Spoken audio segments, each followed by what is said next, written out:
linghod nga gamot o makasuyok ka bisan pa sa daghang pagsulay. Unsa gisulti sa Jeremias, sama daw ta sa kahoy, kung ang kahoy nga natanom ta sa daplin sa sapa, pag-abot sa hulaw, dili yun na malaos, dili mo hirada. Nga naman kay nakasuyok ka, mao ni siya nga ang tulos ang Diyos alang sa pagpahimulos. Mao nang nakaingon ko, pastilan, unsaon man pagpakigsulti, unsaon man pagpamulong sa Dios. Gisgutan to nga ang Biblia mao ang bakbak ni Jehova. Amen. Murag Isaiah 34 na. Ang Biblia bakbak gyud ni Jehova. Ang bantaw ang balak kasulatan. Sa Mateo gisgutan dito ang pulong. Isa, ang tao mabuhay din si tinapay lamang ko ni matag pulong nga nagagula sa baba sa Dios.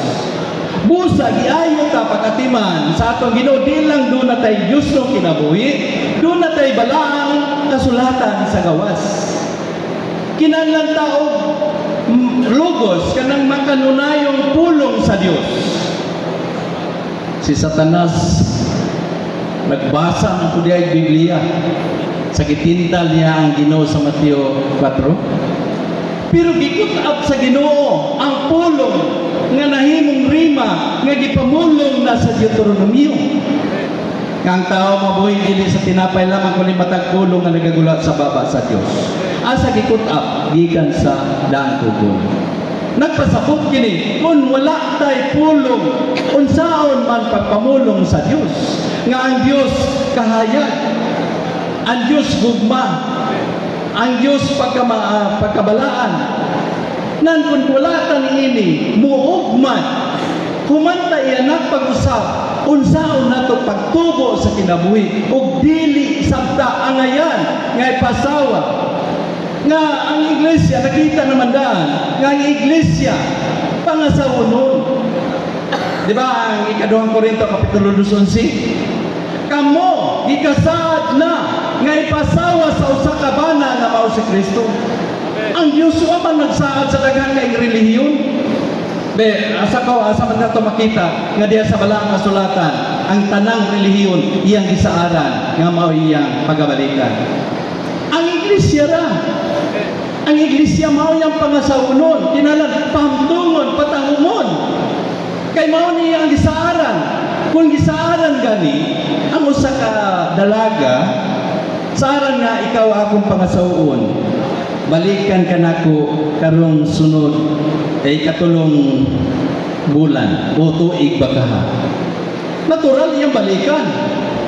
Busa ang iglesia mao gisaaran sa Ginoo.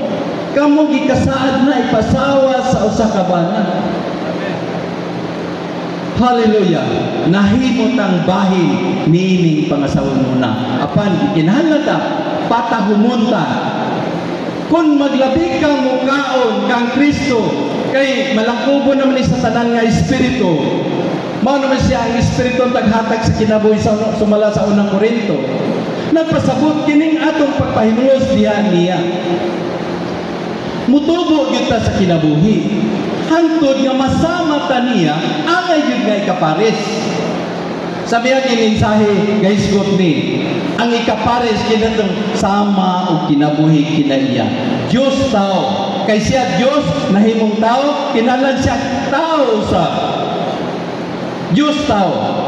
Mao na nga ang iglesia lugwa sa iyang kamatayon dito sa krus.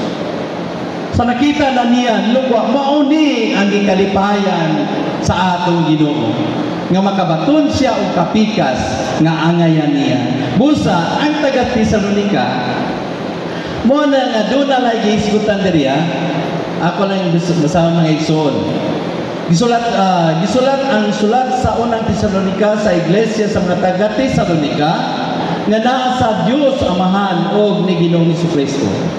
Sa usa ka bahin, iya sa mga taga Tesalonica, ang iglesia sa mga taga Tesalonica.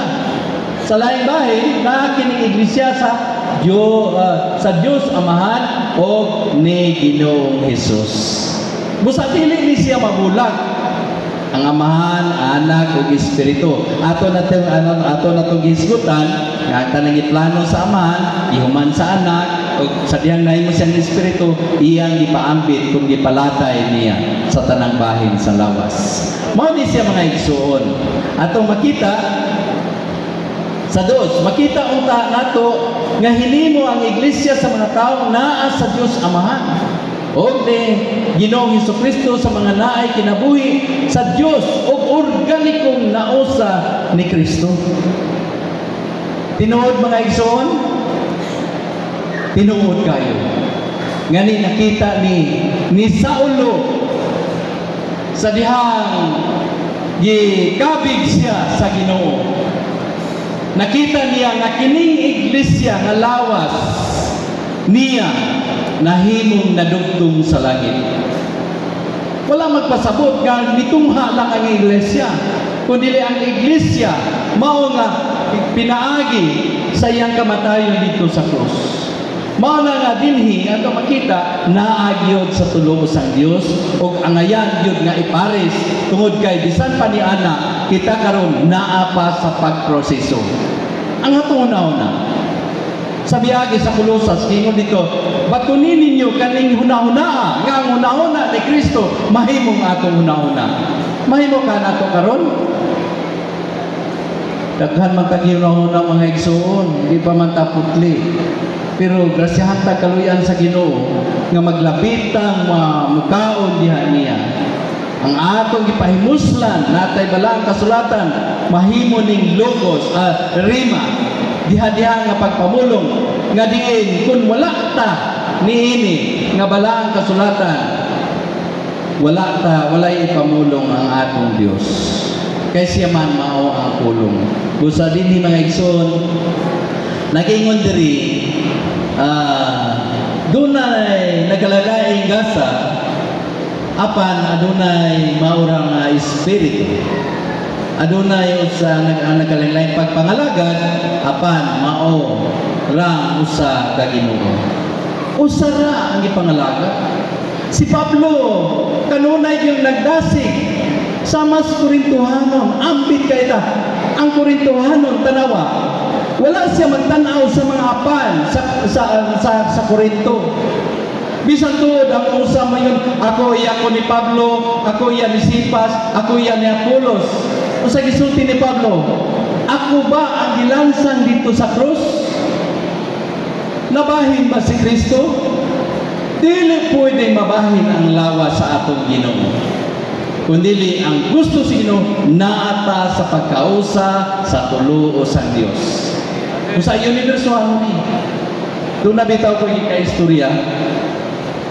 Engko ang ko namo pamatud-an ang kinsa ang tinuod nga iglesia. Yamang gi dawat.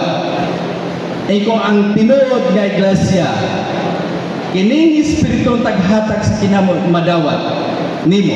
Nakadawat ba kaling espiritu ha?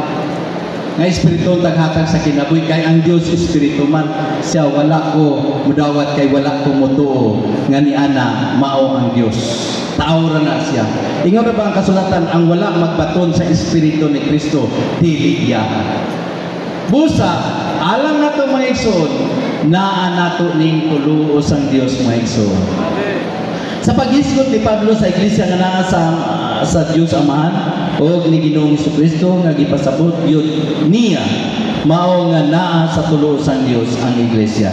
Pulos nagpasabot sa espiritu ang mga pagpamulong Dios Amahan o Ginoong Hesukristo. Busa gipasabot o masabtan ang espiritu sa unang Tesalonica 1:1 o makaingon ta nga naa sa tulo sang Dios ang iglesia. Sa dos, kay dili man mabulag ang tulo sang Dios Trinidad naangani nato ang una ang Amahan naasap nato ang ikaduha. Amen. Dayon ang Anak ug ang Espiritu dili tulo nga managlahi sila apan dili bulag. Mao na siya gibaylo-baylo lang ni no usay Ang grasya ni Ginoong Jesucristo, ang gugma sa Dios ug ang pakigambitay sa Espiritu, gibali-bali ni kay siya raman ang tulo sa Dios mga igsoon.